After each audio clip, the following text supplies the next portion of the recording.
Hello there, everybody. This is Sit Back Reviews, where you sit back and I supply the review. And this week's game is Bloodstained, Curse of the Moon.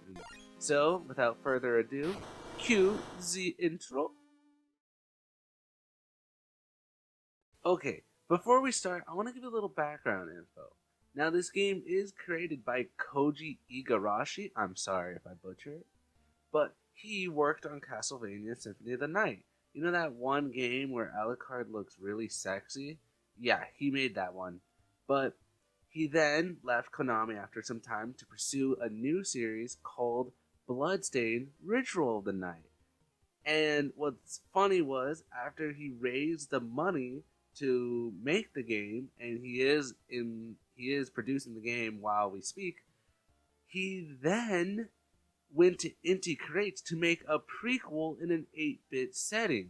So, not only is he promising us Ritual of the Night, this man, for shits and giggles, went out and made a prequel where he even said that it might just be a spin-off to the series. Like, okay. But another cool detail is the composer is Michiru Yamane. You may have heard her, she's very popular. But if not, she produced the soundtrack for Symphony of the Night. So it's kind of like an ex Konami barbecue party right now, where like Koji brought the punch and Michiru bought the chips. And wait a second, do people still bring chips and punch to barbecues? While I think about this, let's get on to our next segment, the story. Now, the story is easy to get by. You start out as a man named Zangetsu, who is cursed by a demon. So Zangetsu wants to start eradicating all demons.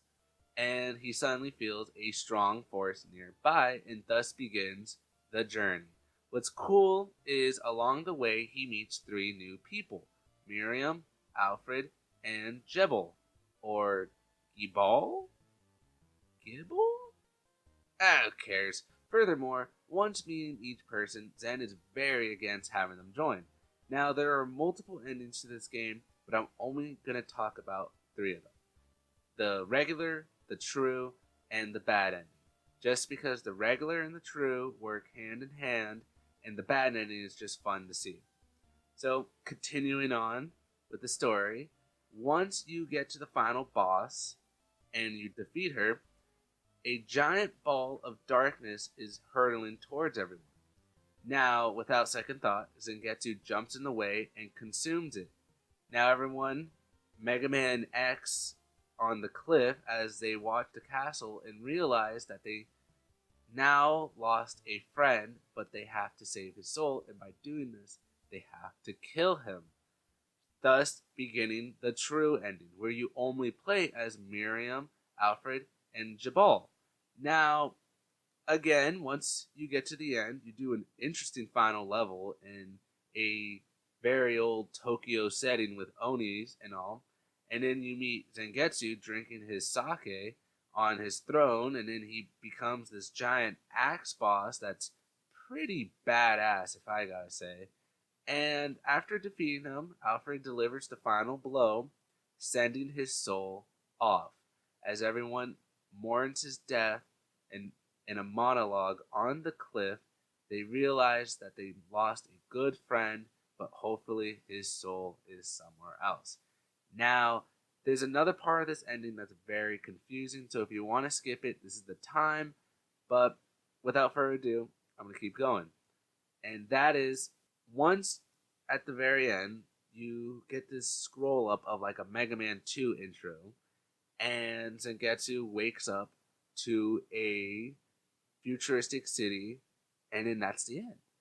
And there's a lot of confusion about this ending because I don't really know what's going on, and I didn't really dig deep onto this, but I can say one thing, and I think I got some insider's news. So I think it's he's in Gunvolt. Like don't at me, just don't at me. Don't worry. Who knows? I think he's in Gunvolt, everybody. But if you want to get on the badder side, and you want to step in that wet grass, well then you can do the bad ending in this game. So by doing the bad ending, instead of allying with everyone, you gotta cut them down right there. And it was really hard to hurt Miriam because I've grown so attached to her. But by the time you get to the end, you just slice the boss right in half and consume the darkness and become the next Demon King. And they even tell you it's the bad ending too, just to make you feel like shit. But there's other endings to this game, and they're just small changes, so it's really your choice if you want to do them. But let's get to the next part of the game, and that is the gameplay. Right off the bat, you can tell the apple didn't fall far from the tree, because gameplay wise, it's the exact thing from Castlevania, but with some new changes, such as the retro game style or the casual. If you play retro, you have knockback, lives, and it's a challenge. If you play casual, you're in it for more fun, so you have no knockback, infinite lives, and it still offers some challenge. But for the sake of this review, I did it in casual because I suck at video games. But there's another interesting mechanic in this game, and that's called the buddy system. Now, the buddy system lets you play as 4 different characters, and you can swap on the go. So Zangetsu has basic slicing and powers. Then Miriam, who plays like Simon, has a whip with range, a higher jump, and a slide, so you're always going to want to keep her. And then Alfred, who, I gotta stop on this one, because Alfred just smacks fools with his staff, but his magic is just too OP. He is a guilty pleasure. He's like that craving for McNuggets, and you know you shouldn't eat them, but by the time you realize you shouldn't eat them, you already scarfed down 20 in the parking lot. But other than that, let's keep going to Gabal, who shoots bats in a shotgun spray in the air, and then he also turns into a one, so you can fly around as a little bat. But if you choose to pursue the bad ending, Zangetsu is the only one you play as, and with the death of every character, you gain a new power, such as an air slash, double jump, and a run. But then in ultimate mode, you gain the power of a mega slash.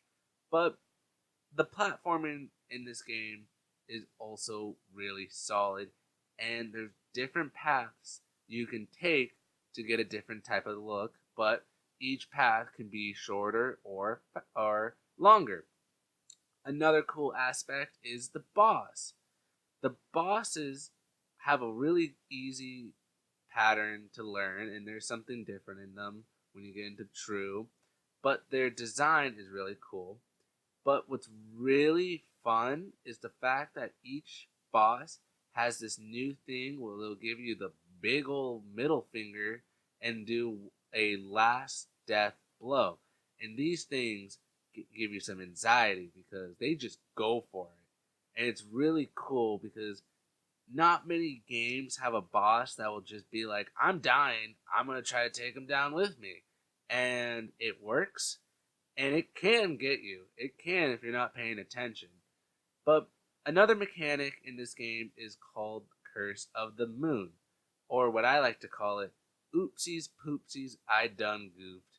And it will take you to the previous level. And it's one of those where if you didn't pay attention or you messed up, you can just go back and just redo the whole level by losing the progression in the later levels. And it's a mechanic you might never use, so it's just there in the pause screen. But other than that, let's get to the next segment, the atmosphere. So I was hinting at a couple visual details, but this is straight up NES style Castlevania. But one of the cool quirks is that every level has kind of 2 sides to it. Like the first level is seeing the train, going through an abandoned train station, and then getting on the train. But another thing I want to say is the soundtrack is amazing. It is a work of art. And I gotta hand it to Yamane for producing such a great soundtrack again. Man, her work is just phenomenon. And I gotta hand it to Koji for producing another series that is like passing the baton from Castlevania to Bloodstained. And I also want to go out there and say that fans of Castlevania, it is very worth testing this game and trying it because you're not gonna have a bad time. And other than that, that is the end of this video. Thank you for watching. I hope you liked it. Please don't forget to hit the subscribe button. I do plan to produce more content on a weekly basis. And I want to know in the comments below if you're a huge fan of Castlevania, and if you are you ready for a Ritual of the Night? But without further ado, that's the end of this video. I'm Sit Back Reviews, and peace!